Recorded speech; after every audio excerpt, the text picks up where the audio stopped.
Muchas gracias, fuerte a la mesa de fútbol picante. Nos encontramos en las instalaciones del CET en San Nicolás de los Garza. Recientemente terminó el entrenamiento de los Tigres antes de ya tener una concentración de cara a este duelo ante las Chivas Rayadas del Guadalajara. Compañeros, existe motivación para vencer al superlíder del fútbol mexicano después del triunfo internacional en CONCACAF frente a Seattle Sounders. ¿Cuál pudiera ser el 11 de Guido Pizarro para este fin de semana? Nahuel Guzmán en el arco, en el fondo 4 defensores, Jesús Garza, Joaquín Pereira, Rómulo Suárez y Jesús Angulo. Después en medio campo la duda, César Araujo o el tema de Fernando Gorriarán con Juan Bruneta. Gran duda para Guido el Conde Pizarro. Uno de estos futbolistas estará en la banca, seguramente Gorriarán será el titular. Por las bandas, Osiel Herrera y Marcelo Flores. Después como media punta, Ángel Correa, y en el eje del ataque, Rodrigo el Búfalo Aguirre. Diego Lainez está descartado por acumulación de tarjetas amarillas. Además, Vladimir Loroña no estará a disposición por una lesión en su muslo derecho y se le practicarán estudios médicos este mismo viernes. Regreso con ustedes. Tigres contra Chivas, qué buen partido que tiene implicaciones sí para el rebaño, pero también sobre todo para Tigres, que no está tan bien ubicado en la clasificación. Diego Ibé en Guadalajara para que nos cuente qué sucede en el campamento de Chivas. Diego, ¿cómo estás? Buenas tardes. Saludos, Mike, a todos en la mesa de fútbol picante. Y en unos minutos más el conjunto del rebaño estará partiendo al aeropuerto internacional de Guadalajara para tomar su vuelo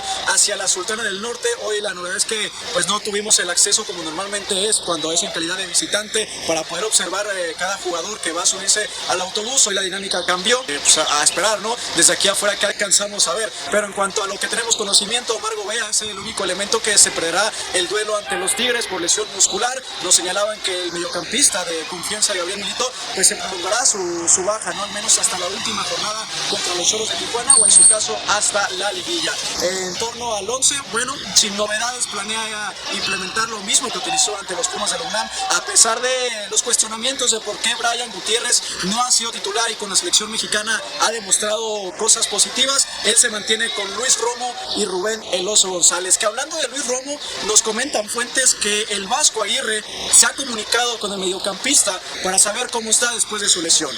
Luis Romo le ha externado que su deseo es tener actividad y de esta manera subirse al barco del Mundial 2026. Es decir, la puerta no está cerrada para Romo a pesar del largo periodo lesionado que tuvo en el torneo. Correcto, sí, la comunicación está constante. Después de su lesión volvió a comunicarse con Luis Romo y el deseo es, estoy al 100%, por eso fui titular contra Pumas y de esta manera pinta que repita contra Tigres. Perfecto, muchas gracias. Diego tiene, Dionisio, una pregunta aquí. Sí, el saludo, Diego. Y después de Tigres, que es el partido más difícil que le queda, el cierre de Guadalajara, hay 13 rivales que se prestan a modo, como para poder pensar que Milito puede utilizar a Wally en la portería y empezar a dar ese recorrido cuando se entre a la liguilla. ¿Crees que existe esta posibilidad de que Wally termine cerrando los últimos 3 partidos? Saludos, Johnny. Sí, el panorama para Gabriel Milito es claro y firme. Raúl El Tala Rangel seguirá siendo el portero titular hasta que se vaya a la selección mexicana. Oscar Wally tendrá que esperar hasta que el canterano de las Chivas pues parte a la concentración con el combinado tricolor. Y bueno, abonando esta situación que contra Tigres el día de ayer señalaba Gorriarán que solo los equipos grandes compiten cada 3 días. La afición de Chivas quedó molesta, ¿no?, al escuchar esto el día de ayer y precisamente lo que comentas, Diony, aquí están contentos por saber que el Guadalajara va a aportar alrededor de 5 elementos a la selección mexicana y su rival en turno no lo hará. Bueno, pues veremos, ¿no? Eso de Wally es un tema interesante porque si no, ¿cuándo lo ves? ¿No? ¿Cuándo le das ritmo de juego? Gracias, Diego, saludos. No ha debutado en Liga Oscar Wally, Mike, no ha debutado en Liga. Y entonces podría presentarse en la liguilla. Y fíjate, y hace una semana decíamos, el rival pudiera ser América si América está en octavo. Ahora el rival puede ser Tigres, ¿no? Que está hoy en octavo. Entonces, si le toca a un rival debutar contra esa clase de... No, ponlo contra uno de los que tú dices, ponlo cualquiera uno de los candidatos. para que los equipos grandes. Claro. A ver, y mucha gente... Puebla, Necaxa y Xolos, ¿no? Por eso te digo. Sí. Antes del partido, pero quiero decir, antes de la lesión de Luis Ángel Malagón, muchísima gente cuestionó, criticó la decisión de André Jardine de comenzar a rotar a sus porteros, a Luis Ángel Malagón y a Rodolfo Cota, con toda la experiencia de un Cota campeón en Chivas, campeón en León y que cumplía 39 años en julio. Ritmo, ¿no? Ahora, yo quiero escucharlos criticando a Gabriel Milito por ni siquiera poner a debutar antes de una liguilla a un portero en la Que a ver, máxima división. Que la crítica hacia Jardine también tenía que ver con que Malagón tal vez estaba viviendo momentos complicados y parecía, ¿no? Como que lo exhibía un poco. O sea, más allá del tema de darle rotación a Cota, también parecía como una especie como de llamada de atención. Y hasta bien quien decía, mira, no lo estás perjudicando en la carrera por tratar de ganar la titularidad, ¿no? O sea, la crítica hacia Jardine un poco hacia ahí. Que entendíamos que el América se había decantado que el torneo principal era con CONCACAF. Claro. Y ahí va a seguir portereando Malagón. Que ahí es donde se lesionó. Claro, que se termina lesionando. Por eso el pensar que quizás lo estuviera... Si lo castiga, lo castiga en Liga y en CONCACAF. No nada más, ay sí, en este sí y en el otro no. Ahora no tiene ya alternativa. No, la llegada de Tapia, que pero lo de Chivas es Puebla y Necaxa.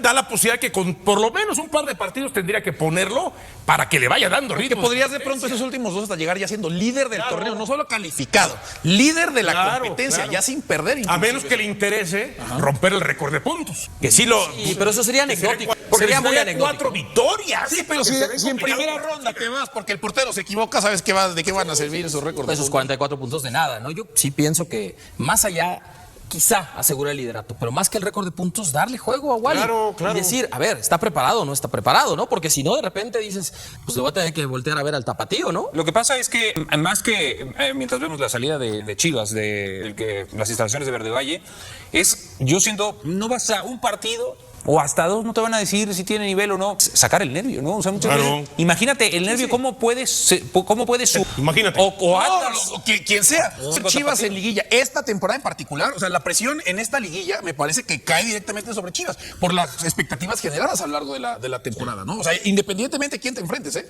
O sea, pero si te van a quitar 4 o 5, ahí como que esa presión puede ser que disminuya. No lo sé, yo sí creo que ha generado tal expectativa. Pero no vas a reconocer que al final de cuentas, aunque dicen, no, es que a lo mejor el que entre va a ser lo mismo. Por eso hay titulares y suplentes, dicen los técnicos. Entonces, la gente... Como excusa, más bien. Sí, pero la gente va a decir, bueno, la gente que por sentido común, pues sí, no es el mismo Chivas con esos 4 o 5 titulares que siguen esos 4 o 5 titulares. Entonces, ahí la presión... Es que el problema también en Chivas, Johnny, va en un sentido de, no porque pasó esta temporada se va a repetir el buen paso en la que sigue.